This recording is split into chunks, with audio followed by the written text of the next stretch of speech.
If you were to see young teenagers jumping and flipping around the streets 10 years ago, you would probably think you were seeing things. But nowadays, it seems to be the normal thing to see. With these teenagers anyway.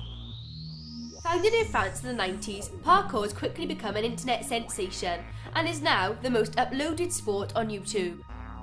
This is Fraser. He is big here in the parkour scene in Wales. He is featured in such things as competitions, adverts and even movies.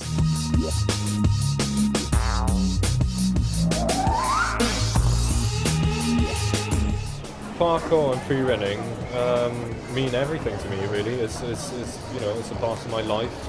Like when I started as a kid, obviously it was just a game.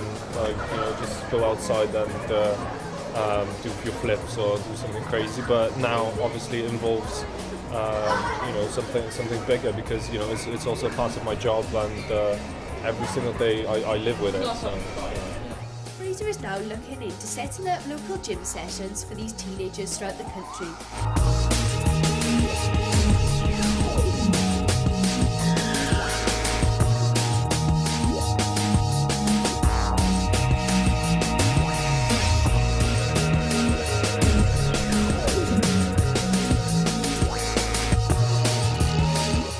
The influence I got for parkour was because I was always quite sporty, and I did like things like athletics, football, and that. And I just thought it was a different sport. You can be creative with it, and you know, it's no rules to it. You can just no boundaries to what you can do with it. Yeah, I enjoy them. I do think that they're good because, I mean, you can train things that you don't be able to do outside. You know, it's mats, padding, you're not going to be able to hurt yourself majorly. But I do think that I'd rather train outside, because I think, you know, it's natural and it's better, because you can be more creative, I think, outside in the gym. Yeah, I mean, when I do respect Fraser and all them, because when I was younger, I was about, you know, some of the age, some of these kids down here, like 12, 13, Fraser was nice to me, and he taught me, like, you know, did coach me and stuff. And now getting older, you know, I don't need his help as much, but he is a good coach towards the younger kids, and they get inspired from him. Fraser has recently recovered from an injury that the doctors found out that he had trouble with his heart and chest. He made a rapid recovery and is now back training. basically, I had a dent in my chest that was putting pressure on my heart and my lungs, and recently it started getting worse because it was affecting my performance.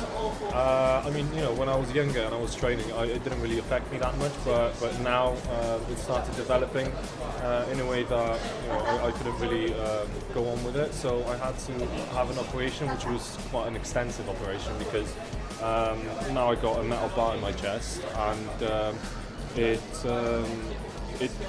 did make me stop training for 3-4 months. But you know, it's still quite impressive result, because the doctors told me that for about a year or maybe 2 years I would not be able to train. So you know, I think it's all about you know, your willpower, and it's all in your head. If you try to make yourself do something and you believe in it, you still can do it, even if there are obstacles in your way. Fraser is now trying to organise a local training establishment dedicated especially for parkour and free running practitioners funded by the government. But until then, these teenagers will be sticking to the streets.